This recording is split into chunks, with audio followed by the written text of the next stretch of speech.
This abandoned well is one of Skyrim's many unmarked locations. As the name suggests, it simply means that it is not highlighted on the world map and therefore not a part of any quest.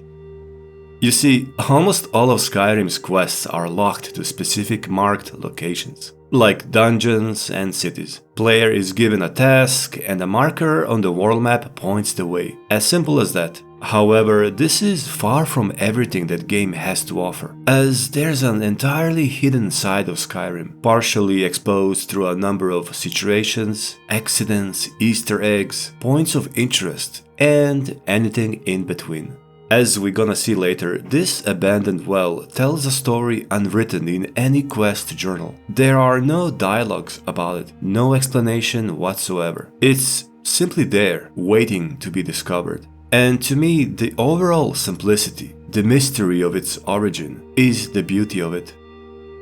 Skyrim has one of my favorite open world maps, precisely because of this immense level of detail and environmental storytelling. Every journey reveals something new. And today I'd like to talk about, and perhaps overanalyze, some of my favorite unmarked locations.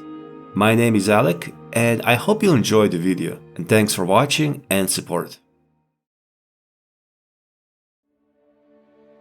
Meet Lucky Lawrence. His destroyed house is found east of Whiterun, on the bank of the White River, and is definitely one of Skyrim's most memorable unmarked locations.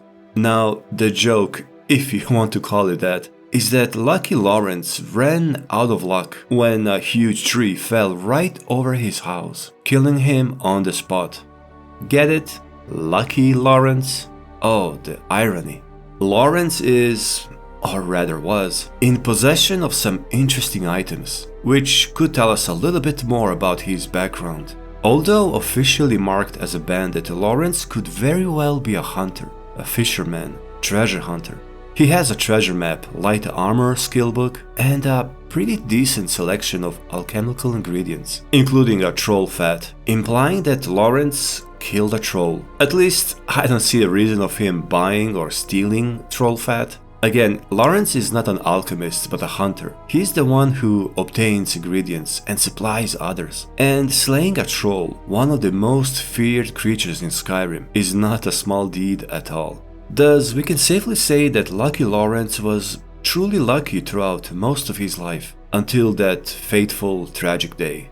I mean, considering that he had a home in this beautiful scenery, by the river, near the waterfall, pretty far from any major town. At one point, life was good for old Lawrence. Good and peaceful, if not too peaceful.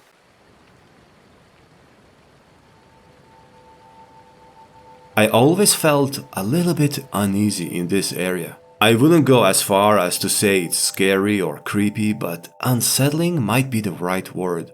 You know when a place seems to be ordinary, yet you can't help but feel something slightly off about it. For me, this is that place. And I think it's because of the haunted, abandoned prison found literally across the river. Ghosts might not be that uncommon in the world of Elder Scrolls, but they're still an anomaly, a leftover, something that doesn't quite belong in the realm of the living. And abandoned prison is to me one of the creepiest locations in Skyrim, with a simple but tragic background. A bad storm caused a flood, the dungeon collapsed, and everyone drowned, turning it into a new prison, and this time for the lost, angered souls. So maybe some of its bad energy spilled into the surrounding area, like a curse. Or maybe it was really just a bad luck. Maybe it's the steep terrain, series of waterfalls, and deep cold shadows cast over the river throughout most of the day that make this area so unsettling, with an aura of constant danger in the air. And Lucky Lawrence was also a devout worshipper of the divines, having a shrine of Dibella in his home, although that didn't seem to have helped. And judging from the scene, at the moment of death, he was enjoying Volume 1 of the Lusty Argonian Maid. Talk about the bad luck.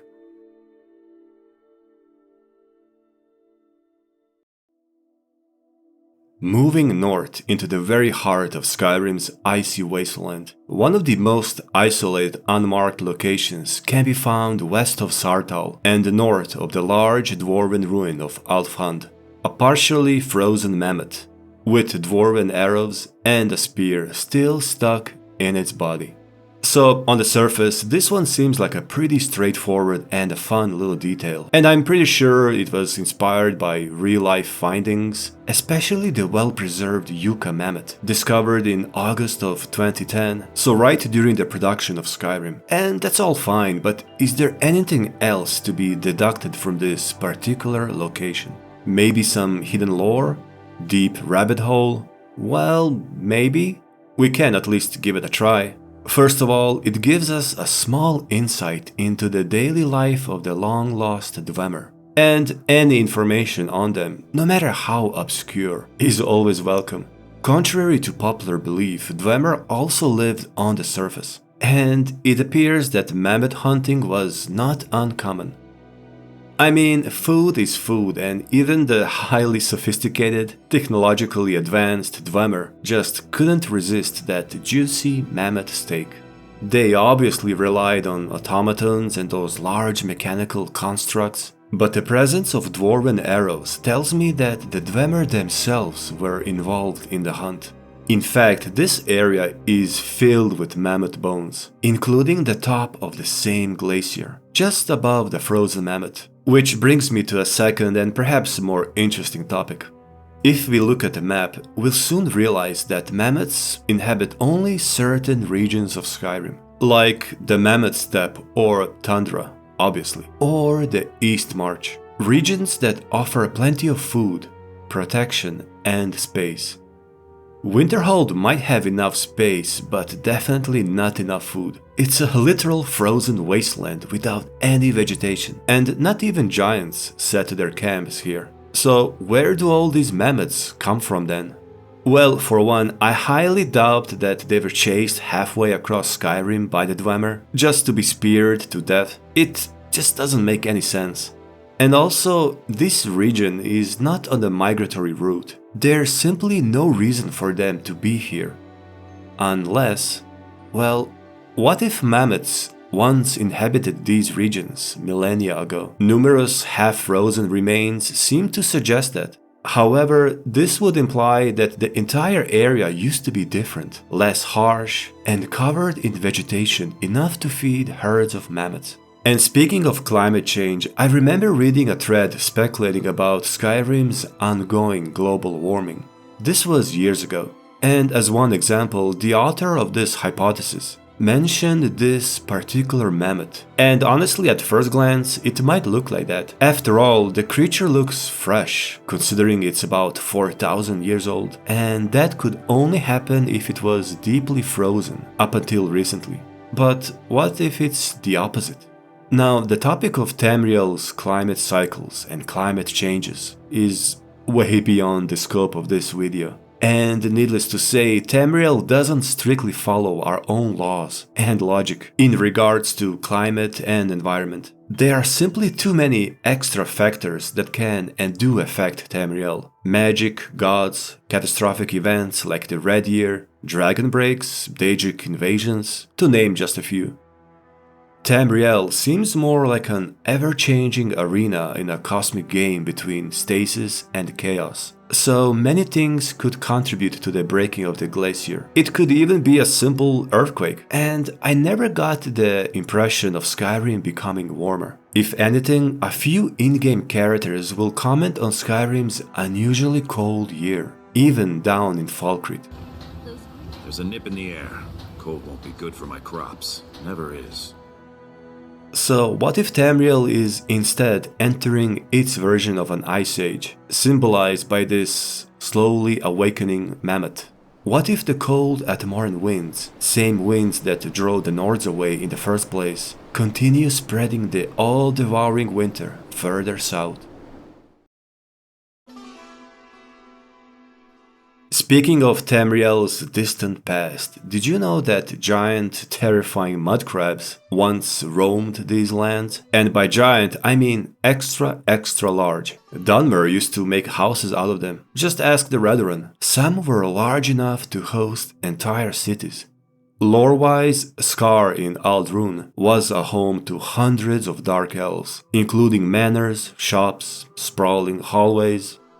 Emperor crabs, as they were known, may be extinct, but their remains still dot the lands of Tamriel, and Skyrim does have one as well.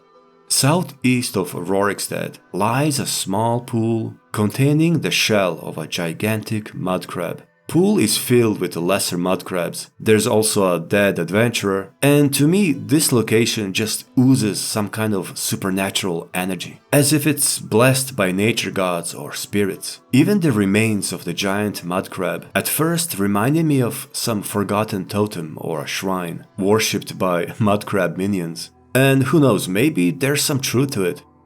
You see, we can actually fight the spirit of this long-dead Emperor Mudcrab. And it all ties in with a very interesting quest related to the goddess Kine, with Kine being the primeval Nord version of Kinneret. And as a small side note, I have always found Kine fascinating. We often associate divines with the positive, beneficial aspects, and to be honest, the official Imperial 9 divines are indeed largely filtered from anything that may seem unsafe or harmful.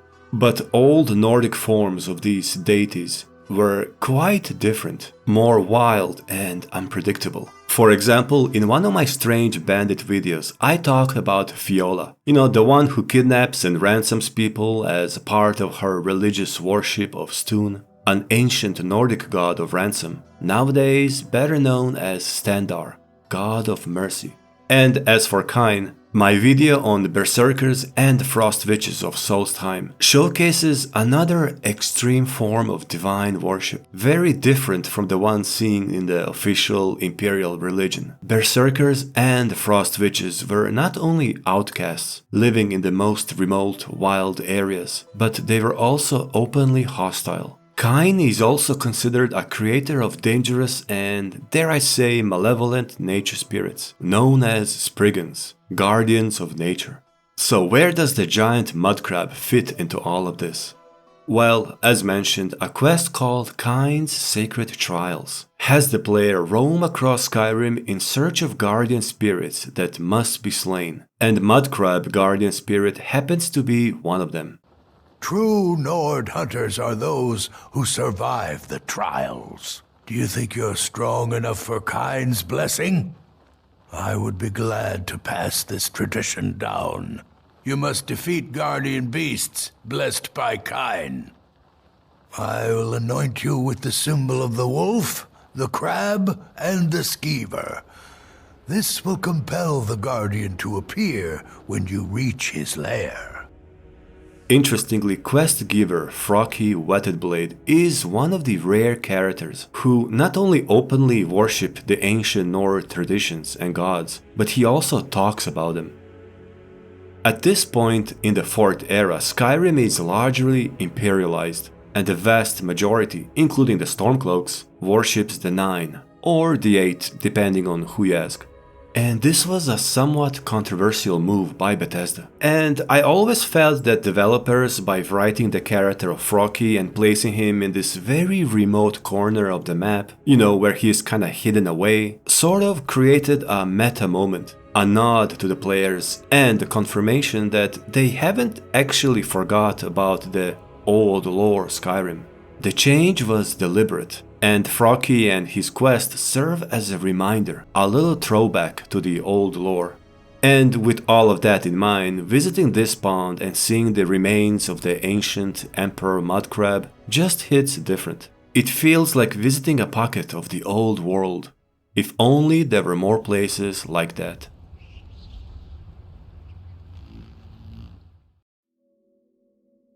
Hidden groves, abandoned shrines, forgotten camps. As we have seen, they all add depth to the immersive quality of Skyrim. But there is one unmarked location that always stood out to me, and it's going to be hard to point out why exactly, but I will try my best.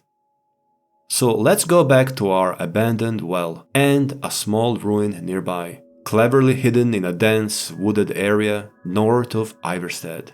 So secluded, seemingly placed so randomly on the map that at a first glance they can be barely noticeable. Yet it hides something both ancient and disturbing, a mystery within a mystery, if you will. You see, this lonely well is cursed or haunted, and upon approach will spawn a highly dangerous spirit, a wisp mother. It happens only after a certain level, so if you visit this area at the beginning of the playthrough, it might be safe to explore. Now, wisp mothers are something of an enigma, as not much is known about their origin. We won't go much into detail as it's again beyond the scope of this video, but let me just say that the in-game book, The Wisp Mother, offers a couple of possible explanations. Some believe them to be the remains of the Snow Elves, you know, those guys who once ruled Skyrim. Others claim that they are some forgotten, first-era form of lichdom, which again can allude to snow elves. And another rather interesting speculation identifies wisp mothers as nature spirits, or elementals.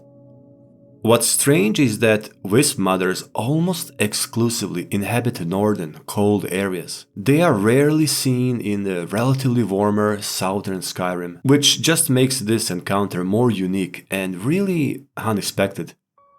Well, I believe that this is the case of a typical haunting, meaning this particular wisp mother is but a vengeful spirit trapped in the well. Probably as a result of some accident or murder that occurred decades, if not centuries ago.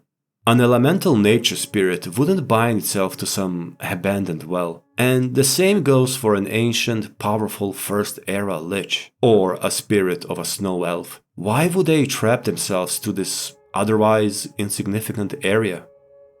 The only reason Spirit of the Well resembles a wisp mother, in my opinion, is simply because Bethesda haven't had time or simply wasn't eager to create a separate, unique model. Using a generic ghost just wouldn't have the same impact, and Wisp Mother already fits the role of a creepy, vengeful spirit haunting a well. Question remains about the origin of these ruins. A fallen, rusty gate, crumbled, mossy walls, skill book, and a hidden chest beneath the basket, all swallowed by the overgrown vegetation, and covered with heavy air filled with the sweet scent of pine and aspen.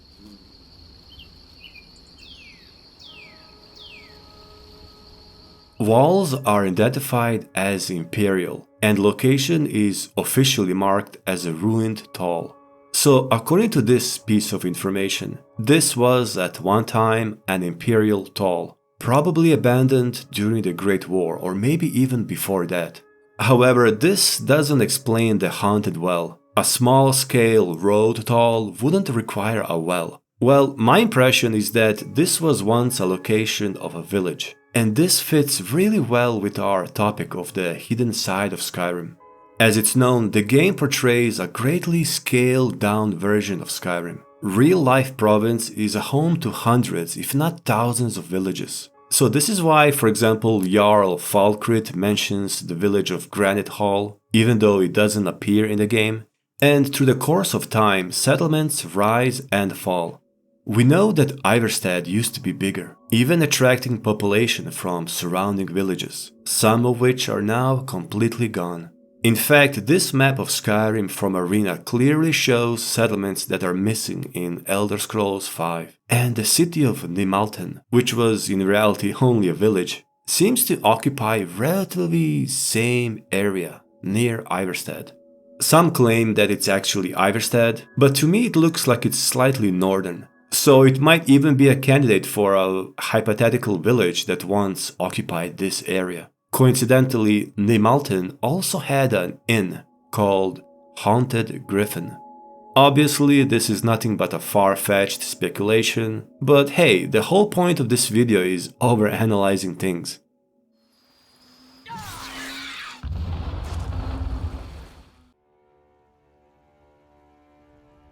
Evergreen Grow itself isn't an unmarked location, but it is closely tied to one. And it just so happens to be another one of my favorite spots for relaxation. If we don't account for a couple of angry spriggans lurking around. But let me start from the beginning. If you played Skyrim long enough, you most likely noticed quite a few dead alchemists lying around. They are always elves, usually Dunmer, sometimes Altmer. There's a skill book near them and a handful of alchemical ingredients. Well, turns out being a traveling alchemist in Skyrim isn't one of the safest jobs. Now, my absolute favorite dead alchemist is in Evergreen Grow, a gorgeous pond in Falkreath, south of Half Moon Mill. His body is laying on the top of an ancient Nordic altar, partially submerged into the glistening water, almost as a sacrificial offering. Evergreen Grow resembles another one of those sacred sites blessed by Kine. Life is incredibly abundant in here, which caught the attention of this unfortunate alchemist. His camp is set nearby, just up the stream, somewhat hidden in the shadow of a large pine. Again, this is absolutely one of the coziest places for camping. There's a little waterfall and another clear pond, some yummy mudcrabs, and lots of flowers and mushrooms. An alchemist left behind a small, interesting note that reads, "Setting up camp here near the mushroom grove. Interested in seeing what exactly is causing their enhanced growth in this area. Today I'll be heading out to see what kind of effect the mushrooms and the nearby Nirnroot are having on the ecosystem downstream."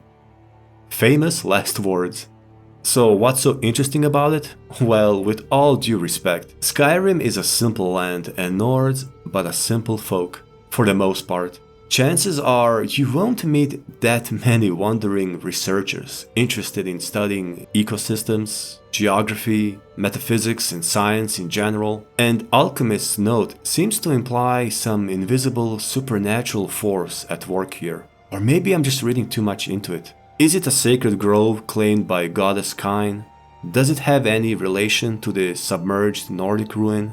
I really wish we could discuss these topics with a living, breathing character. Why are some locations seemingly abundant with life? Is it a work of the divines or some other unnatural force? How do these powers even operate? Skyrim sadly doesn't have that many characters who could offer such a fun, engaging dialogue, and those who could are already dead. Such a waste. Well, Evergreen Grow and Alchemist's Camp will at least provide the player with several Nirnroots and plenty of various flowers and mushrooms. And with the fishing creation, Pond will be a home to some of the rarest kinds of fish. And to round things up, there are 2 skill books increasing the alchemy skill. With that, we completed our little overview of some of my favorite unmarked locations. If you're new to Skyrim, my advice will be to explore the game and avoid fast travel as much as possible. That way, Skyrim becomes literally a whole other game. There are many locations out there waiting to be explored and enjoyed. And they all offer something to the player, whether a minor treasure, the excitement of discovering a hidden remote corner. But in my opinion, their biggest reward is getting a small window into the hidden side of Skyrim, one that isn't forced upon the player, yet offers so many valuable insights into the daily life and history of this cold, unforgiving land. I hope you enjoyed the video, thank you for watching, and I'll see you soon.